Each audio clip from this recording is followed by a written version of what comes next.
senantiasa menjaga kita sekalian. Kembali kita dipertemukan oleh Allah Subhanahu wa taala dalam kajian online ini. Tentunya ini adalah karena izin Allah Subhanahu wa taala. Kita memohon kepada Allah Subhanahu wa taala agar Allah Subhanahu wa taala senantiasa memudahkan semua urusan kita. Kita memohon kepada Allah Subhanahu wa taala agar Allah Subhanahu wa taala mengampuni semua dosa dan kesalahan kita, terutama pada bulan Ramadan ini. Pada malam ini, alhamdulillah, kita akan melanjutkan pembahasan kita dari kitab Tabungan Kebaikan, yang mana pada pembahasan kali ini adalah menahan amarah. Menahan marah merupakan akhlak yang sangat mulia yang telah diajarkan oleh Nabi kita Muhammad sallallahu alaihi wasallam. Di mana banyak manusia yang memperturutkan hawa nafsunya untuk senantiasa marah dalam hidupnya, sehingga apa saja senantiasa diakhiri dengan marah atau diawali dengan marah. Seorang suami mudah marah kepada istrinya. Seorang istri sangat mudah marah kepada suaminya. Mudah-mudahan pada bulan Ramadan ini, dan kita mendengarkan hadis-hadis yang saya bacakan nanti, membuat hati kita menjadi lembut, sehingga kita tidak menjadi mudah marah kepada siapapun, terutama orang yang paling dekat dengan kita. Orang yang paling kita sayangi adalah istri dan anak-anak kita, atau suami dan anak-anak kita. Di mana pada kesempatan kali ini, hadis yang saya akan bacakan pada tabungan kebaikan ini, an Mu'adz bin Anas radhiyallahu anhu anna an-nabiy sallallahu alaihi wasallam qala man qadhama ghaizan wa huwa qadirun ala an yunfithahu da'ahu Allah subhanahu wa ta'ala ala ru'usil khalaiq yaumal qiyamah hatta yukhbiruhu minal huril aini ma syaa. Rawahu Abu Dawud wa Tirmidzi. Yang artinya dari Mu'adz bin Anas, semoga Allah Subhanahu wa taala meridainya, bahwasanya Nabi sallallahu alaihi wasallam pernah bersabda, "Man qadhama ghaizan," barang siapa yang menahan amarahnya, barang siapa yang menahan marahnya, wa huwa qadirun ala ayyunfidhahu, sementara dia sanggup untuk melampiaskannya, mampu dia melaksanakan marahnya, da'ahu Allah subhanahu wa ta'ala ala ru'usil khalaiq, maka Allah subhanahu wa ta'ala memanggil mereka di hadapan seluruh makhluk yaumul qiyamah, pada hari kiamat, hatta yukhayyiruhu minal huri ma syaa, hatta yukhayyiruhu minal huril aini ma syaa,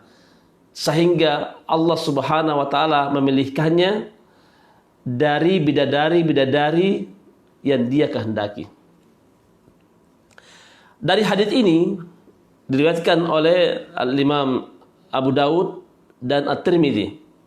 Hadis ini menjelaskan kepada kita sekalian begitu agungnya orang-orang yang menahan marahnya, sekalipun dia sanggup melakukan untuk atau membalas dari perbuatan saudaranya. Dia sanggup untuk marah, namun dia menahan, maka dia akan dipanggil oleh Allah Subhanahu wa taala pada hari kiamat di hadapan seluruh makhluk. Kemudian yang kedua, dia diberikan pilihan untuk memilih bidadari-bidadari yang dia sukai nanti pada hari kiamat. Kemudian di dalam hadis yang lain disebutkan bahwasanya Abu Darda radhiyallahu anhu dia pernah berkata, "Ya Rasulullah, dullani ala amalin, tunjukkanlah kepadaku amal-amal yudkhilunil jannah, yang bisa memasukkan aku ke dalam surga." Faqala, maka Nabi sallallahu alaihi wasallam menjawab, "La taghdab walakal jannah." Janganlah kamu marah, maka bagimu surga. Dari dua hadis ini, pada kesempatan kali ini, apa modal utama kita adalah menahan marah. Ini modal. Tabungan kita di bank adalah jangan marah. Tahan marah kalian. Menahan marah ini itu cuma sebentar, ya. Cuma dibutuhkan sejenak saja atau beberapa menit kita tahan marah ini. Kemudian pembahasan selanjutnya, apa keuntungan orang-orang yang menahan marahnya? Apa faedahnya orang-orang yang menahan marah? Dalam hadis tadi yang saya bacakan, yang pertama, dia akan dipanggil oleh Allah Subhanahu wa taala pada hari kiamat di hadapan seluruh makhluk. Ini adalah merupakan kebanggaan, kebahagiaan, kegembiraan bagi orang yang menahan marahnya. Dia sanggup. Contohnya, ada temannya yang membuat dia marah. Ada temannya menghina dia, sehingga dia harus marah. Dia sanggup marah, dia sanggup membalas. Namun, karena dia mengetahui tentang keuntungan orang-orang yang menahan marahnya, maka dia tidak marah. Tidak jadi marah. Maka orang seperti ini, dia akan dipanggil oleh Allah Subhanahu wa taala. Ini yang pertama, keuntungan yang pertama, dia akan dipanggil oleh Allah Subhanahu wa taala pada hari kiamat di hadapan seluruh makhluk.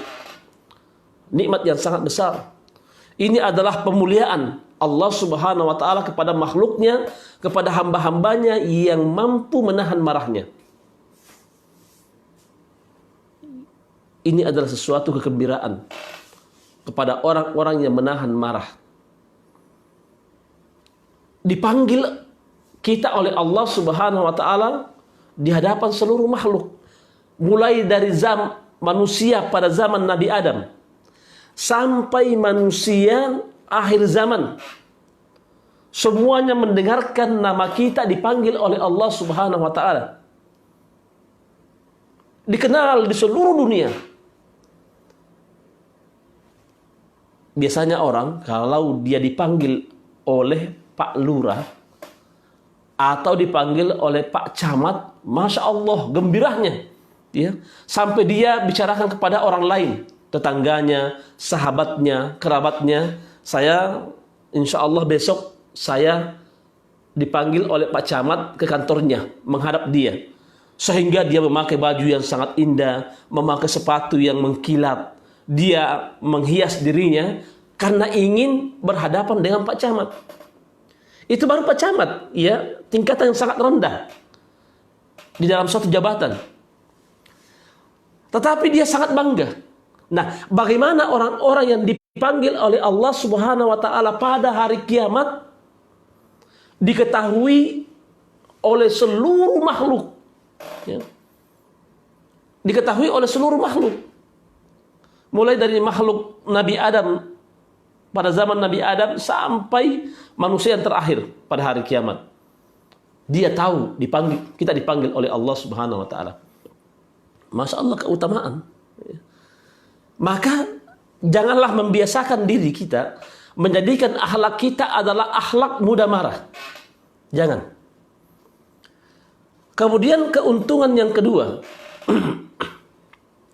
yang kita dapatkan adalah Allah Subhanahu wa taala memberikan kepada kita sekalian bidadari, wanita yang sangat cantik pada hari kiamat di dalam surga.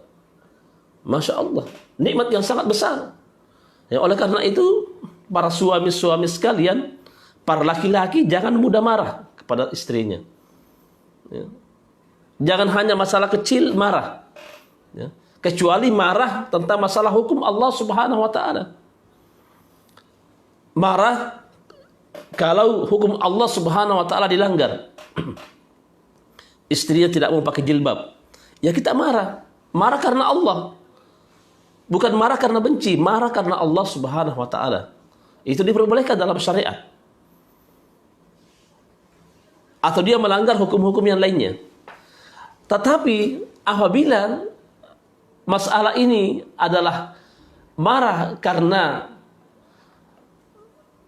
pakaian saja, masalah pakaian, dia marah, masalah istrinya belum bangun membuat kopi atau teh, dia marah-marah, ini tidak pantas. Karena marah ini adalah masalah urusan dunia. Kita hanya berkata kepada istri kita, buatkan aku teh, buatkan aku kopi, buatkan aku susu, buatkan aku air hangat. Ya. Begitu saja. Kalau seandainya pun dia tidak membuat, tidak menjadi masalah. Karena ini hanya masalah urusan dunia. Tetapi yang perlu kita marah adalah kalau itu adalah urusan akhirat. Urusan agama Allah Subhanahu wa taala. Dia melanggar, perlu kita memperlihatkan wajah yang marah. Perlu kita memperlihatkan sikap yang marah kepada mereka karena dia melanggar agama Allah Subhanahu wa taala. Nah, kita sebagian manusia biasanya tidak. Kalau masalah-masalah urusan dunia marah. Perkara masalah akhirat, perkara agama Allah Subhanahu wa taala, dia biasa-biasa saja. Ini menunjukkan tentang kebodohan terhadap agama Allah Subhanahu wa taala. Kemudian yang ketiga, balasan orang-orang yang menahan marah, ya. Sekalipun dia sanggup untuk membalas tetapi dia tidak membalas, maka dia akan masuk ke dalam surga. Sebagaimana ketika Abu Darda berkata, "Ya Rasulullah, tunjukkan kepadaku amalan-amalan yang bisa memasukkan aku ke dalam surga." Maka Rasulullah menjawab, "La taqdab walakal jannah." Jangan marah, maka bagimu surga. Nikmat yang sangat besar. Ya.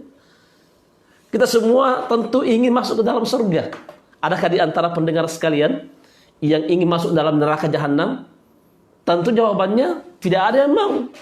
Sekalipun banyak dosa yang dilakukan, tidak mau masuk dalam neraka jahanam. Ya, oleh karena itu, apabila kita ingin masuk ke dalam surga Allah Subhanahu wa taala, surga yang penuh dengan kenikmatan, maka tahan amarah kita.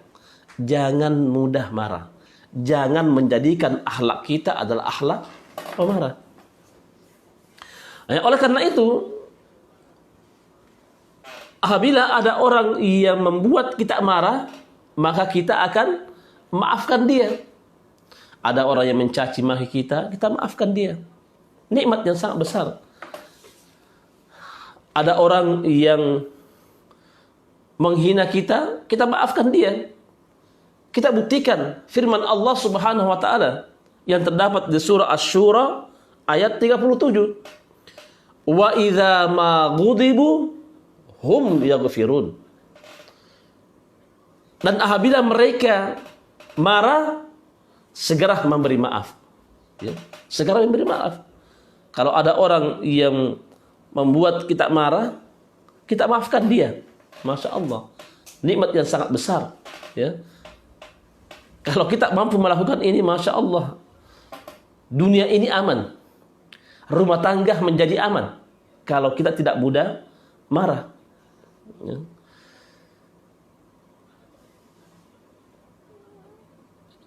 Demikian juga Allah Subhanahu wa taala berfirman di surah Al-Imran ayat 134. Wal kaziminal ghaidha wal 'afina 'anil nas wallahu yuhibbul muhsinin. Dan orang yang menahan amarahnya, orang yang menahan marahnya dan memaafkan manusia, dan Allah Subhanahu wa taala mencintai orang-orang yang berbuat baik. Masya Allah. Allah Subhanahu wa Ta'ala mencintai orang-orang yang berbuat baik. Apa perbuatan baik orang-orang yang beriman? Dia menahan marahnya, dan bahkan dia memaafkan manusia. Kesalahan yang dilakukan oleh manusia kepadanya dia maafkan.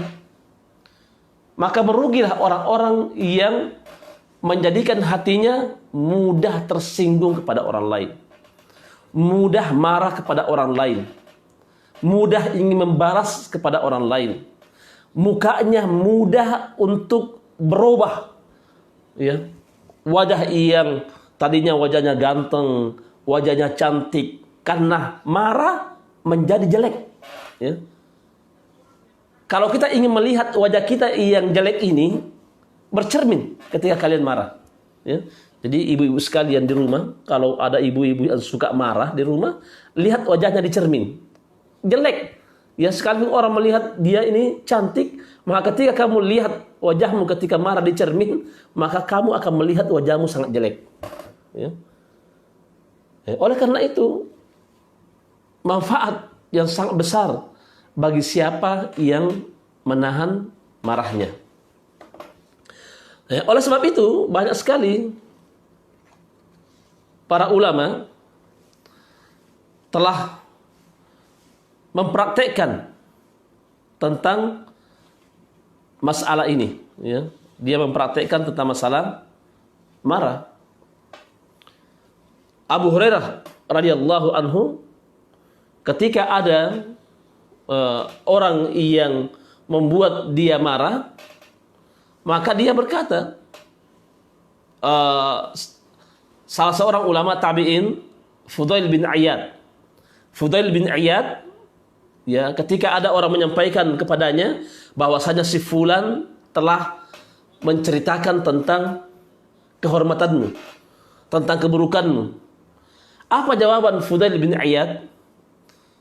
Kalau dia benar, mudah-mudahan Allah Subhanahu wa Ta'ala memaafkan kesalahanku. Tetapi kalau perkataan dia benar, mudah-mudahan Allah Subhanahu wa Ta'ala memaafkan dia. Masya Allah, dia memaafkan. Kalau apa yang dia katakan orang ini terhadap diriku itu benar, ya, mudah-mudahan Allah Subhanahu wa Ta'ala memaafkan, ya, memaafkan aku. Dan kalau seandainya apa yang dia katakan itu salah, ya, saya berdoa kepada Allah Subhanahu wa Ta'ala, mudah-mudahan Allah memaafkan semua kesalahannya. Ini adalah nikmat yang sangat besar, ya.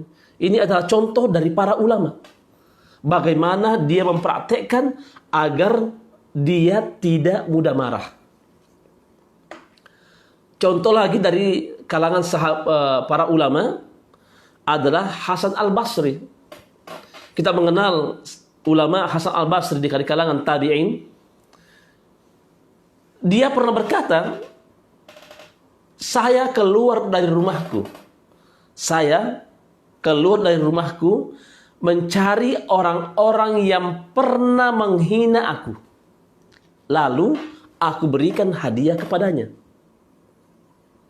Aku keluar dari rumahku mencari orang-orang yang pernah mencaci maki aku, lalu aku datang kepadanya dengan memberikan hadiah kepadanya. Masya Allah, menunjukkan bahwa ulama ini jauh dari sifat hasad, jiwanya jauh dari sifat sombong, jiwanya adalah pemaaf, sebagaimana Allah Subhanahu wa Ta'ala memerintahkan kepada hamba-hambanya agar menjadi pemaaf. Bayangkan, Hasan al-Basri kehormatannya dihina. Apa yang dia lakukan? Dia datang ke rumah orang yang menghina dia, dia bawa makanan, dia bawa hadiah, dia bawa buah-buahan ke rumahnya sebagai tanda terima kasih atas segala kejelekan yang dia lakukan kepadanya. Karena orang yang bersabar terhadap orang yang menghina dia, dia dapat pahala yang sangat besar, ya. Dapat pahala yang sangat besar. Pernah kita mempraktekkan hal ini. Ada orang, ibu-ibu sekalian atau bapak-bapak sekalian, pernah ada orang mempermalukan kita Apa yang kita lakukan? Apakah kita melakukan seperti yang dilakukan oleh Hasan Al-Basri? Kita datang ke dia bawa hadiah. Ya. Ataukah ada orang yang mempermalukan kita, kita berkata, iya tunggu, nanti saya akan balas. Ya. Ini namanya orang yang tidak menginginkan Allah Subhanahu wa Ta'ala memasukkan dia ke dalam surga. Dia tidak menginginkan dia akan dipanggil oleh Allah Subhanahu wa Ta'ala pada hari kiamat di hadapan seluruh makhluk. Ya. Dendam. Nah, ini banyak sekali dari kalangan kaum muslimin dan muslimat, dari kalangan bapak-bapak dan ibu sekalian, dari kalangan ikhwan dan akhwat, masih dia mudah dendam kepada saudara-saudaranya. Padahal ini adalah bukan akhlak seorang muslim. Kita maafkan dia. Ya.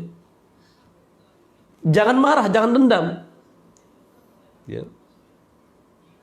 Kalau kita taruh dalam jiwa kita, dalam hati kita rasa dendam ini, kita nanti akan sakit sendiri. Coba kita maafkan, dapat pahala. Kita bersabar, dapat pahala.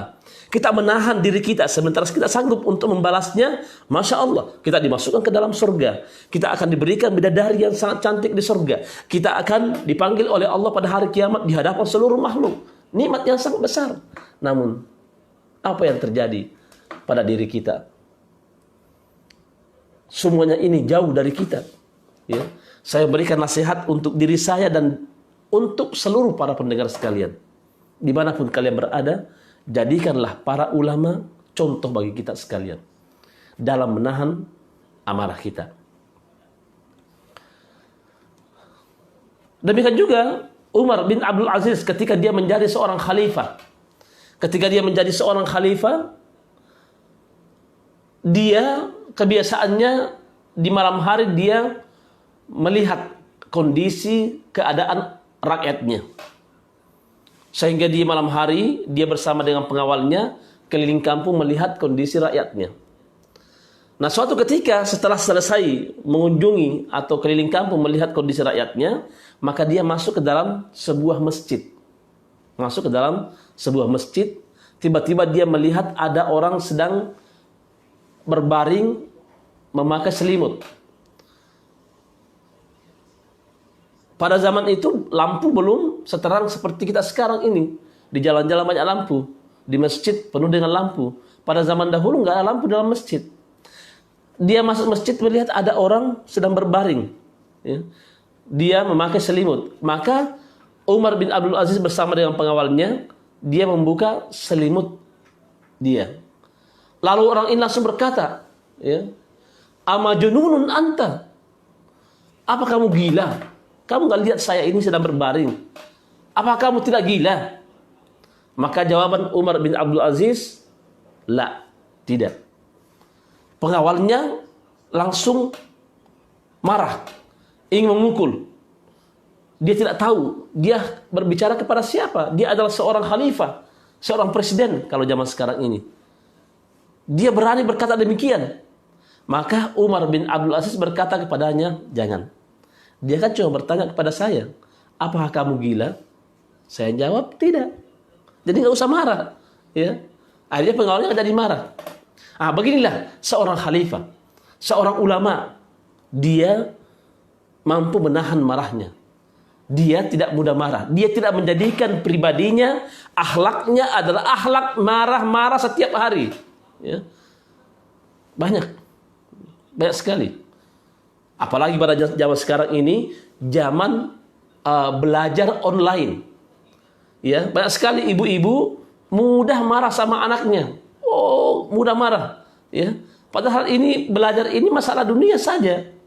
Ya, mudah marah kepada anak-anaknya. Kenapa? Karena menjadi guru dadakan di rumah. Mudah marah. Tahan marah kita. Ya. Kita ajarkan anak-anak kita, ya, dengan semampu kita. Ya. Oleh karena itu, sekali lagi, jadikan akhlak kita adalah akhlak pemaaf. Jangan mudah marah. Kalau kita ingin menjadi orang-orang yang berbahagia nanti pada hari kiamat. Kemudian, Ada 3 cara supaya kita tidak mudah marah. Ada 3 cara yang kita lakukan sehingga kita tidak mudah marah.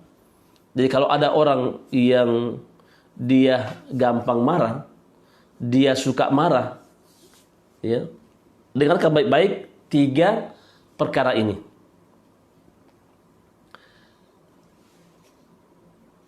Pertama, mengetahui bahwa Allah itu Maha Pemaaf. Allah Maha Pemaaf. Berapa banyak dosa yang kita lakukan, Allah maafkan.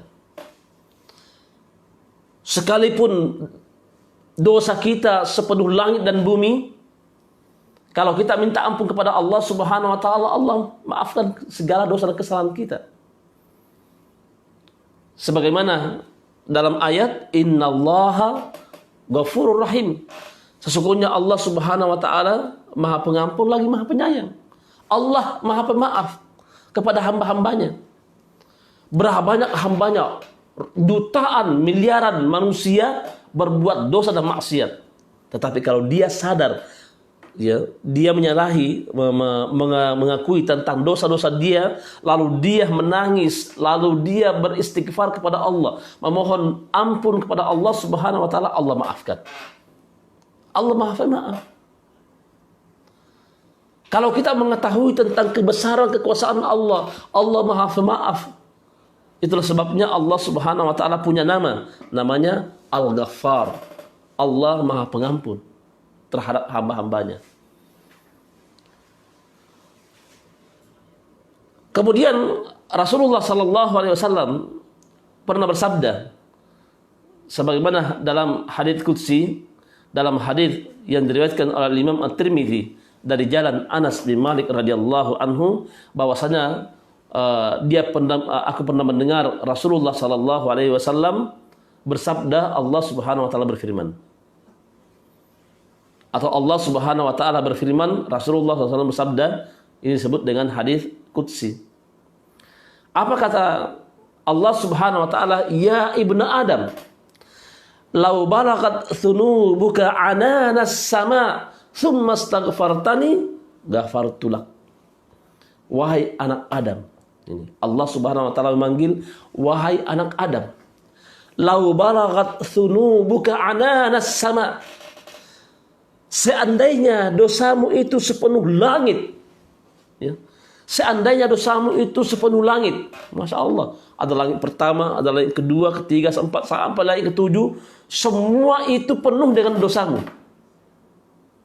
Tsumma astaghfartani. Kemudian engkau meminta ampun kepadaku, kamu meminta maaf kepadaku, ghafartulak. Saya akan mengampuni semua dosamu. Masya Allah, Allah Maha Pemaaf. Ya. Kalau kita mengetahui bahwasanya Allah Maha Pemaaf, maka kita seharusnya lebih pemaaf. Ya. Kita ini adalah hamba Allah Subhanahu wa taala. Berapa banyak manusia berbuat dosa di hadapan Allah. Berapa banyak manusia berbuat dosa di bumi Allah. Allah tidak dendam. Kalau kamu datang dengan mengakui kesalahanmu, aku maafkan. Masya Allah. Allah pemilik langit dan bumi. Kita ini siapa? Kita ini siapa? Hamba Allah. Hamba Allah. Ya. Kenapa kita mesti punya perasaan sombong? Kamu pernah melakukan begini kepada saya kesalahan, maka saya tidak akan maafkan engkau. Saya harus begini. Lihat, Allah Maha Pemaaf. Demikian juga utusan Allah, Nabi Muhammad sallallahu alaihi wasallam Maha Pemaaf. Ya. Nabi sallallahu alaihi wasallam Maha Pemaaf. Bayangkan saja ketika dia pergi berdakwah. Ya. Nabi sallallahu alaihi wasallam ketika dia pergi berdakwah, dia disambut dengan batu, dilempar. Rasulullah dilempar dengan batu. Ini adalah menyakiti nabinya. Ya. Kalau kita pada zaman sekarang ini, para dai, Masya Allah, nikmat. Ya, disambut, ya, dijemput dengan mobil atau dijemput dengan motor. Sampai di sana disediakan kursi yang bagus, ya. Diberikan fasilitas AC atau kipas angin agar sang ustadz ini, dai ini tidak gerah dalam menyampaikan masalah. Kemudian disediakan air minum, disediakan kue, nikmat. Ya. Rasulullah SAW ketika dia pergi berdakwah, apa yang diberikan? Batu, dilempar dengan batu, kena mukanya berdarah. Ya. Dicaci maki, diusir. Namun apa? Ya. Yang dia katakan ketika malaikat gunung datang kepada Nabi SAW, ketika Allah Subhanahu Wa Taala mengetahui perbuatan umatnya, perbuatan hambanya, maka dia menyampaikan kepada malaikat gunung, wahai malaikat gunung, sampaikan kepada Nabi Muhammad SAW bahwa perbuatan umatnya sudah diketahuinya. Maka malaikat gunung pun datang kepada Nabi SAW, ya Rasulullah, Allah sudah memberitahukan kepada saya tentang kelakuan umatmu. Apakah engkau menginginkan kalau aku angkat gunung ini, kemudian saya timpakan kepada mereka semuanya agar mereka mati? Apa jawab Nabi Muhammad? Tidak. Ya. Saya masih menginginkan dari keturunannya menyembah Allah Subhanahu Wa Taala. Dia maafkan. Ya. Kalau kita seperti ini, kalau ada orang yang kelewatan kepada kita, lalu ada datang malaikat kepada kita, hai, maukah aku akan hancurkan mereka agar mereka mati semuanya karena dia telah menghina engkau? Mungkin kita langsung berkata, iya, segera, ya, aku mau dia hancur. Rasulullah Maha Pemaaf. Dia adalah seorang nabi, dia adalah nabi, utusan Allah. Kita ini siapa? Tidak punya apa-apa. Ya. Maka sepantasnya lah kita yang lebih pemaaf. Ya. Kalau Allah Maha Pemaaf, kita harus lebih pemaaf. Kalau Nabi Muhammad Maha Pemaaf, kita harus lebih pemaaf. Ya. Jangan gengsi-gengsian. Wah, masa kamu dihina sama dia, kamu diam aja? Orang yang tidak punya iman, iya, saya harus tampil, ya, membalas dia. Tapi orang yang beriman, tidak. Ya. Belum saya balas. Saya menginginkan dia dapat hidayah dari Allah Subhanahu Wa Taala. Saya menginginkan dia Islam bersinar pada dirinya. Kita doakan dia. Ini cara yang pertama. Kalau hati kita ingin lembut menjadi orang yang tidak mudah marah, ketahuilah bahwasanya Allah Maha Pemaaf. Yang kedua, kita harus mengetahui tentang bahaya marah. Ini yang kedua, yang perlu kita ketahui bahaya marah adalah banyak sekali. Berapa banyak manusia bertengkar, berkelahi, bermusuhan, saling menjauh gara-gara marah. Ya. Tidak mampu menahan marahnya. Ini bahaya. Berapa banyak satu keluarga, kakak adik, tidak mau saling berkunjungan karena marah. Berapa banyak seorang anak dengan orang tua jadi retak gara-gara marah.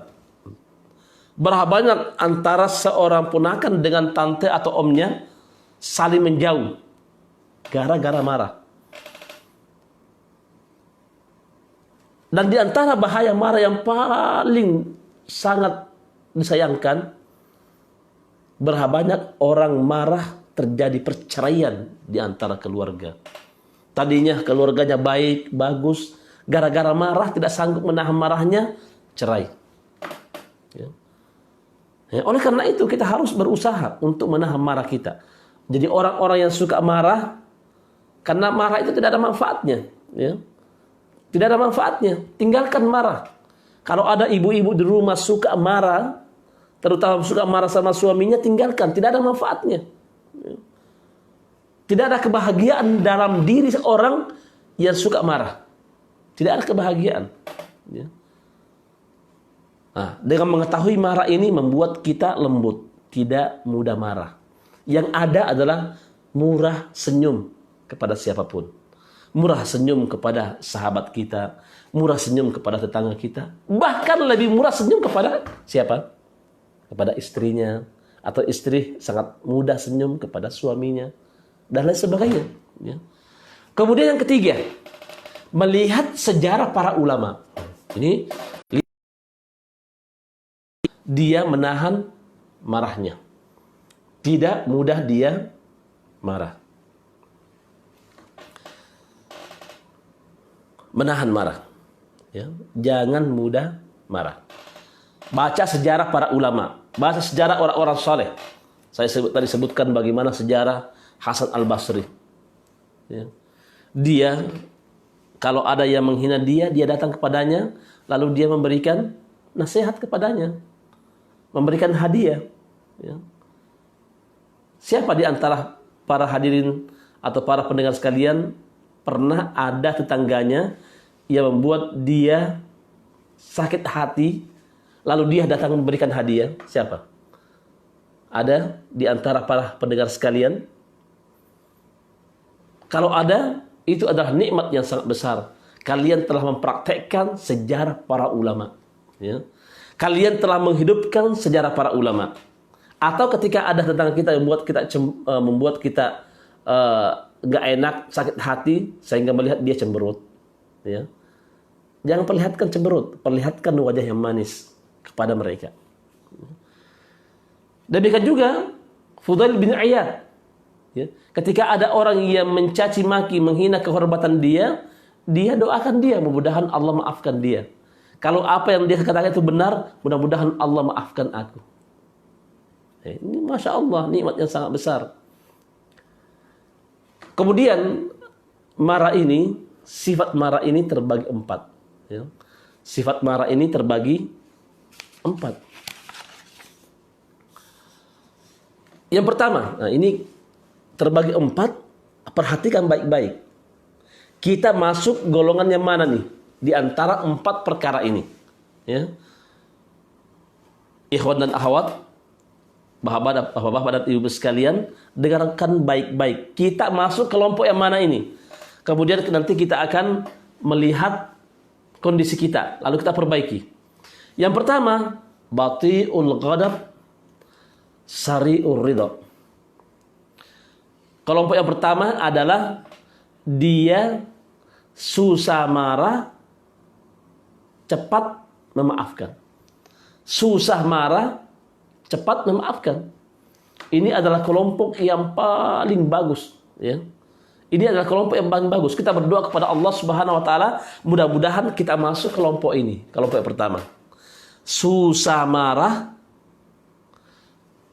mudah memaafkan. Jadi dalam kehidupan ini banyak sekali orang itu tidak suka marah. Dia tidak menjadikan hidup dia pemarah. Kalau seandainya ada orang yang mencaci maki dia, menghina dia, lalu dia marah, ya. Lalu dia marah. Kemudian orang ini meminta maaf kepadanya, langsung dia maafkan. Saya maafkan engkau, ya. Tapi nanti jangan diulang sekali lagi perbuatan seperti ini, karena perbuatan ini menghina orang, mencaci maki orang itu tidak baik, bukan akhlak Nabi SAW. Dia tidak suka marah, tetapi ketika ada orang yang buat marah, dia maafkan. Kemudian kelompok yang kedua, sari'ul ghadab, sari'ur ridha. Cepat marah, cepat memaafkan. Ini yang kedua ini. Ini kita masuk kelompok yang mana nih? Ada orang marah, cepat memaafkan. Nah, kelompok kedua ini dia orangnya mudah tersinggung, ya. Ada orang berbisik, saya kali yang diceritain ini. Ada orang di sana berkumpul-kumpul, dia nggak diajak, saya kali yang diceritain ini. Dia lagi gibah lagi ini, saya lagi nih. Marah, cepat marah. Tapi kalau orang yang tadi lagi berbicara ini dia mengetahui, dia kayaknya dia marah, langsung dia mau meminta maaf. Maafkan saya, tadi saya berbicara sama dia ini tidak membicarakan engkau, maafkan saya ya. Nah, langsung dia maafkan, ya. Cepat dia memaafkan. Ini juga kelompok yang kedua. Cepat marah, cepat memaafkan. Kelompok yang ketiga, bati'ul ghadab, bati'ur ridha. Susah marah, susah memaafkan. Ini di tengah-tengah masyarakat kita juga ada seperti ini. Ada orang susah marah, ya, dan juga susah memaafkan. Ada orang dia dihina, dia diam aja, tidak, ya. Ada orang yang menyinggung dia, dia diam saja, dia tidak marah, ya. tidak marah. Tetapi kalau dia marah, ya, ada kata orang, sabar itu ada batasnya.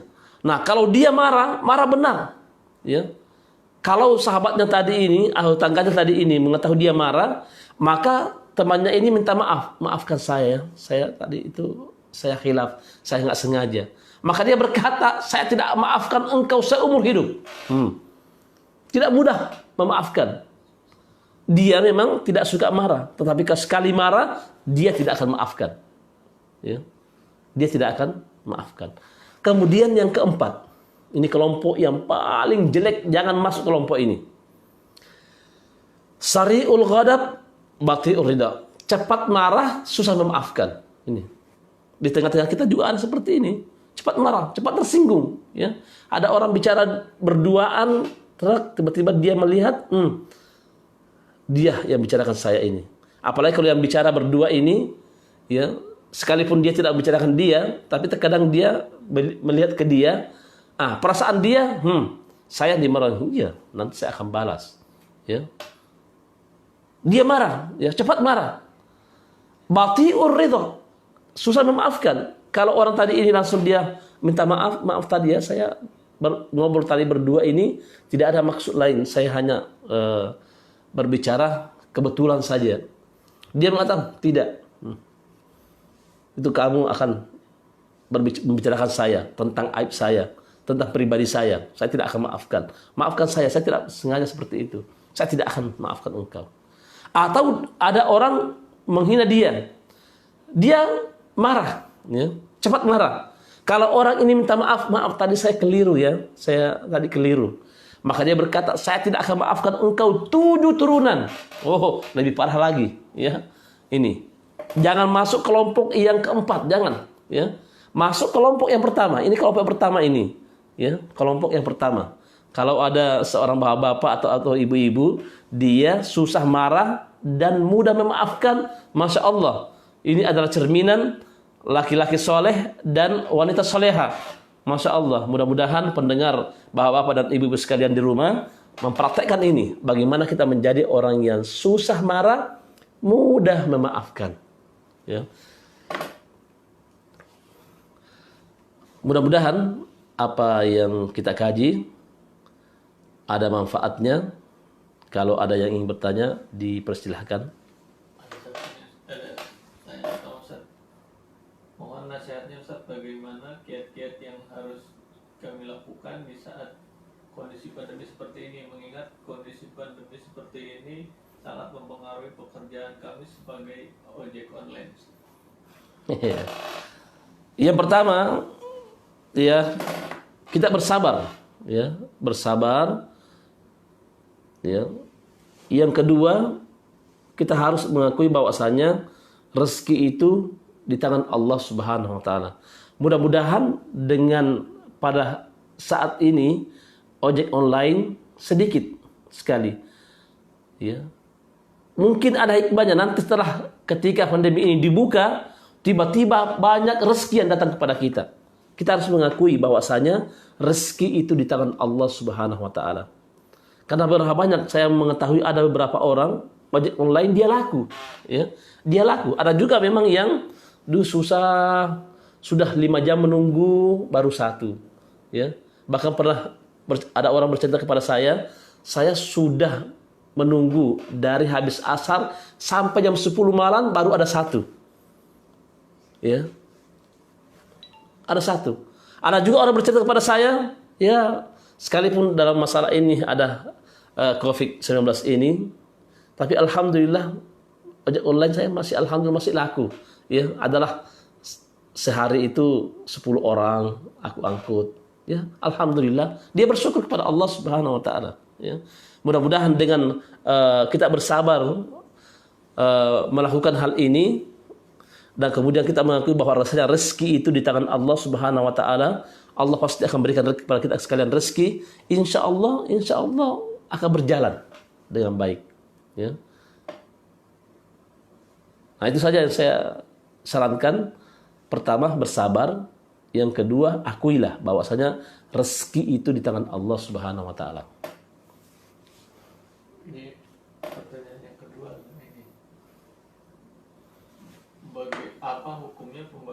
warisan di dalam Islam. Mungkin ini apa? Mungkin yang dimaksud kalau kurang itu mungkin kurang adil gitu kan, Ustaz. Apakah zalim atau gimana ya, Ustaz? Iya, masalah warisan ini sebaiknya itu ketika orang tuanya meninggal dunia, bapaknya, segera bagi warisan. Ya. Dan kalau seandainya tidak dibagi warisan, belum sempat dibagi warisan, maka kita harus berusaha untuk sama-sama di antara ahli waris ini bersabar. Ya.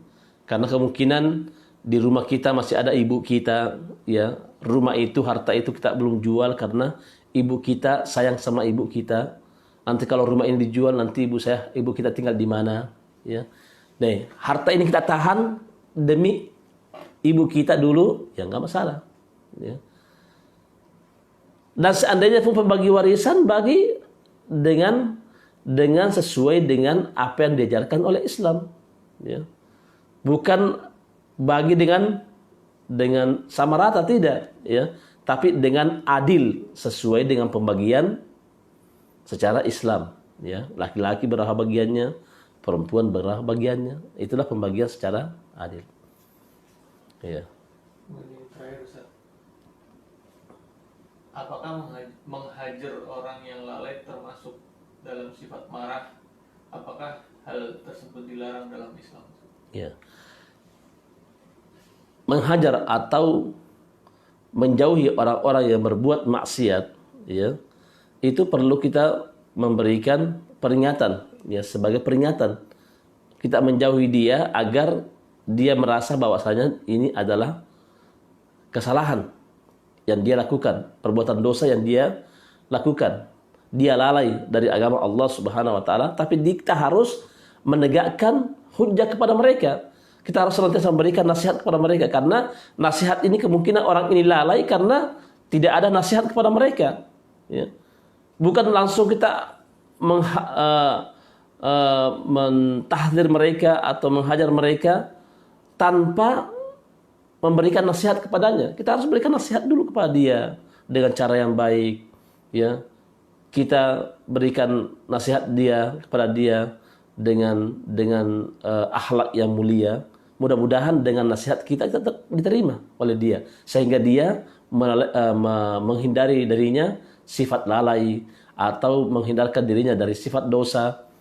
Ini adalah merupakan perbuatan yang sangat baik, memberikan nasihat dengan cara yang baik, bukan dibentak-bentak, bukan dihina, tidak, tapi kita berikan nasihat dengan cara yang baik. Karena banyak orang ketika dia melihat saudaranya berbuat dosa langsung cemberut kepada mereka. Berikan nasihat dulu kepada dia, ya. Berikan nasihat. Kalau sudah diberikan nasihat kepada dia, lalu dia tidak berubah, nah, kemungkinan kita akan sedikit menjauh dari dia, supaya dia nanti merasa, oh, dia menjauh dari saya, padahal tadinya dia dekat dengan saya. Kenapa? Karena perbuatan dosa dia. Ya. Sambil kita melihat kondisi dia. Nah, yang menjadi masalah sekarang ini, pada zaman sekarang ini, banyaknya orang masalah-masalah yang tidak penting saling mentahdir, seumpama saling menjauh. Dia sendiri tidak tahu permasalahan itu, dia mentahdir. Ya. Cuma kata satu orang begini, dia pun melakukan. Ini namanya kebodohan. Kebodohan. Ya. Rasulullah SAW pernah mentahdir sahabatnya karena dia melakukan jelas-jelas melakukan kesalahan. Kalau zaman sekarang ini tidak jelas apa yang dilakukan, langsung keluarkan, apalagi keluar fatwa. Ya. Fatwa dai Indonesia. Wah, dai Indonesia. Ya. Bukan kibar ulama. Ya. Nah, oleh karena itu kita harus menjauhkan perbuatan ini dengan tanpa ilmu. Kita harus melakukannya dengan ilmu. Sampai di sini. Para pendengar sekalian, kajian online, mudah-mudahan Allah Subhanahu wa taala senantiasa menjaga kita semuanya. Marilah kita sama-sama mengoreksi diri kita. Apakah kita termasuk orang yang mudah marah atau gampang marah? Maka penjelasan yang saya sampaikan tadi, kita harus mengetahui bahwasanya Allah Maha Pemaaf. kemudian kita mengetahui bahaya daripada marah itu, kemudian kita baca sejarah para ulama agar hati kita ini lembut, menjadi orang yang suka menahan marahnya, karena kita mengharapkan kasih sayang Allah pada hari kiamat. Kita dipanggil oleh Allah di hadapan seluruh makhluk dan dimasukkan ke dalam surga Allah Subhanahu wa taala. Maka hendaklah kalian semuanya menjadi orang-orang yang tidak mudah marah. Subhanakallahumma bihamdik asyhadu an la ilaha illa anta astaghfiruka wa atubu ilaik. Assalamualaikum warahmatullahi wabarakatuh.